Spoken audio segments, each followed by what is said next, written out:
Welcome back, guys. It's spring, finally up north here. I can honestly say, I think it's spring now. We had snow about a week ago or so, but she all melted. It's going to be almost 50, 60 degrees today. It's the first day of spring. Birds are coming up north. Little ponds are opening them up. It's exciting as all get out, let me tell you. It feels good to pack away the snowshoes. Tell you what, this year I'm going to focus a little more on what I learned over the winter. I talked to several hunters out there throughout the winter months. And I'm going to focus more on the mistakes that we all are making. I think that may help a little more than just walking through showing you rubs and scrapes and, just some mistakes that I think are more important than others.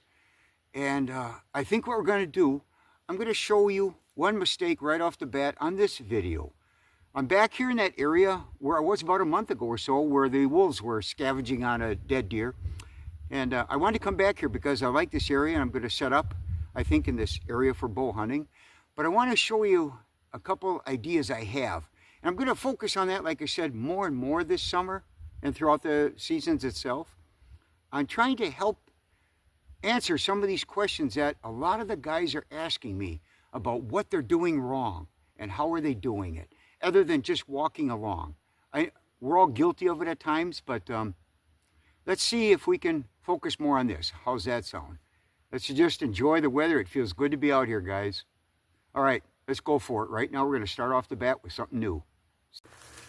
Okay, here we are. First setup. What we're going to do, there's a typical scenario of an area that the average hunter is going to walk through just to check it out as he's scouting. New area.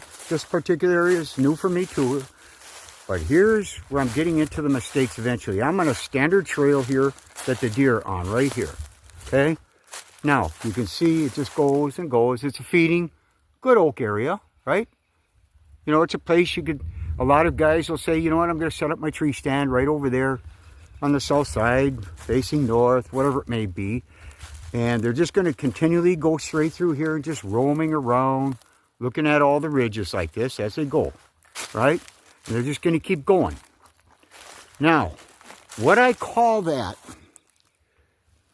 right there, you know what I call that? When a lot of people do that, and I do it myself sometimes, get caught on it. They're like, if you watch a professional football game and you have a commentator out there watching a running back, and he says, that running back, he's a north-south runner.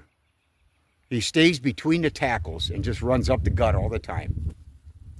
That's what a lot of the hunters are. They just stay on these ridges and they just keep going and looking for a nice comfortable spot that maybe it's showed on a map or something, and they're fine with that. Trouble is, what about that other running back that has a lot of speed that likes to get on the outside edges and outrun everybody? I don't know if that's a proper analogy, but here's what I'm getting at. When you do this, you're just looking around, you're walking north and south, or it's east-west, I just call it that, because they just stay on a straight line, follow a straight trail. But then all of a sudden, you see that over there. Now this is just me, just coming through here, and I stop and I see that over there, right? See those pines? You have to right there say, you know what, I'm going to take a look at that. I have to go see, let's see if there's any trails leading over there. What's over there in those pines? No matter what it is, guys, you have to stop and look around, especially if you're in these big forest areas. You got to be focused on everything that's out there. And you can't be afraid to just get off the trail and go snooping a little bit and see, what does that attract? Is there bedding up there? What does that go to after that point? But for some reason, you have to have a gut feeling that there's something I should go check out up there. And that's exactly what I'm going to do now. Because if not, here's what happens. Guys keep right on going. They just keep walking right on through and just checking out the area. And they bypass all of that. I think a lot of times it's because they don't feel like checking it out. And what does it take to go a couple hundred yards to see what it is and continue back on your way? Now, here's what I'm doing. Now, I just hung a right. And I'm heading over there, right? Now, it don't take long. And do you feel that's a trail of some sort? Okay? That's all it takes. It's something that just triggers me and say, I got to go take a look up in that area. And that's what we're going to do. Let's go see what that's all about. Okay?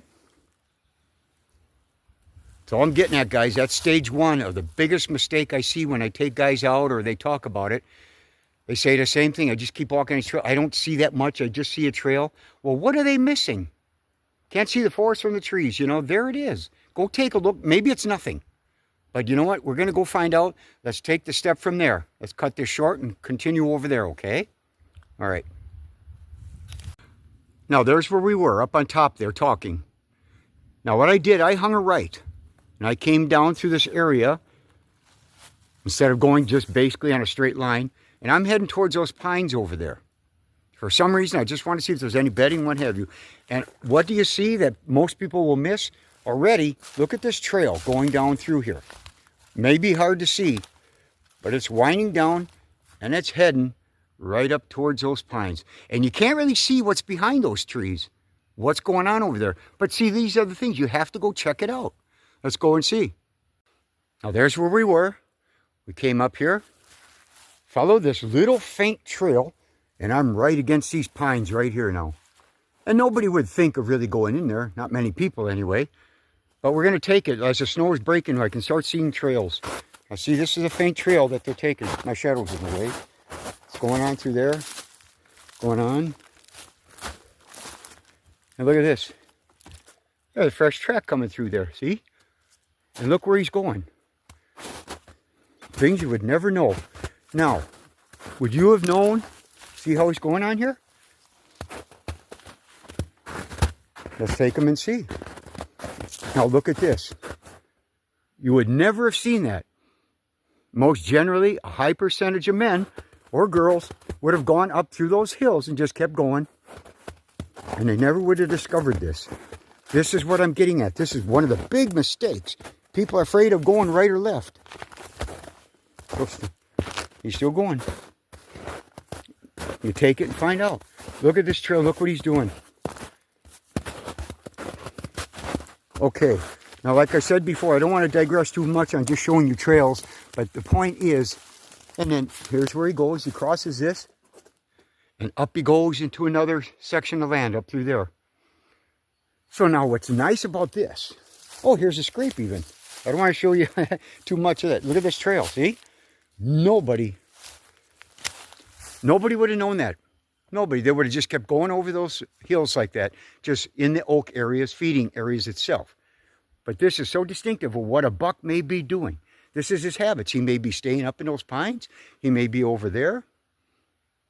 But this is what takes place. Now, what I like about this for hunting purposes, okay, I'll show you. Let's see. Now, there's just a drainage. There's a little pond over there. Drainage coming through to a little pond over there. So you got a wonderful pinch point coming through here. And he's following this. He even scrapes right here, like I say, coming down or going back up. And he's heading up in there. Now see, I can, boy, on the ground itself, I like the fact that I have right here, guys, I have the north up in that area. Northwesterly winds can come through these drainages. I like that because they're a little more direct with their wind itself. It's not bouncing off when you get up on open hills where it's circulating all around the trees itself. It's coming through here. That's just my personal opinion. When I get a low area like this, I like the winds coming through here because they're more direct.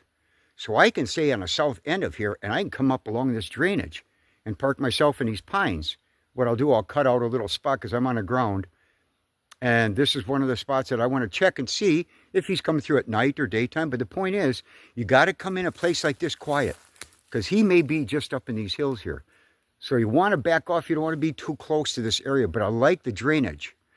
So my point is, I may go over up in that area itself to basically stay away from this side here where you just came down. Because I know they're crossing. They're going up in that open area up in that area there. If that makes sense. But I see I can go, boy, I can go all the way through there. That's where I came from. So I could walk up this drainage and then cut up into the hills.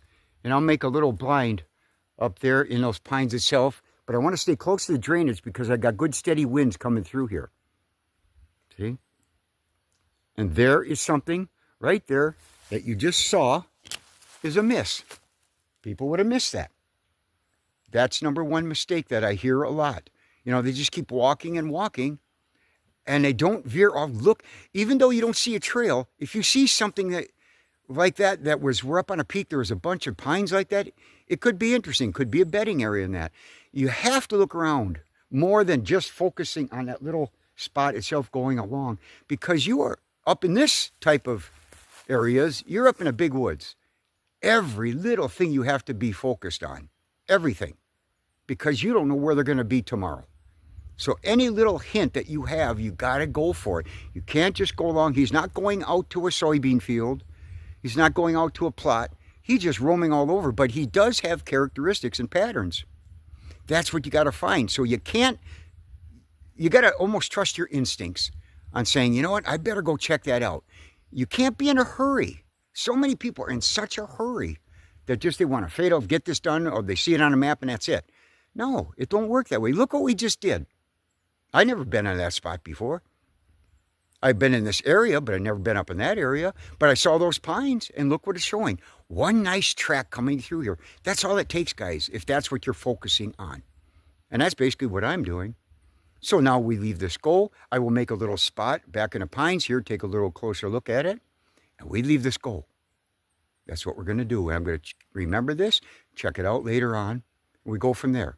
That's number one mistake that I just showed you.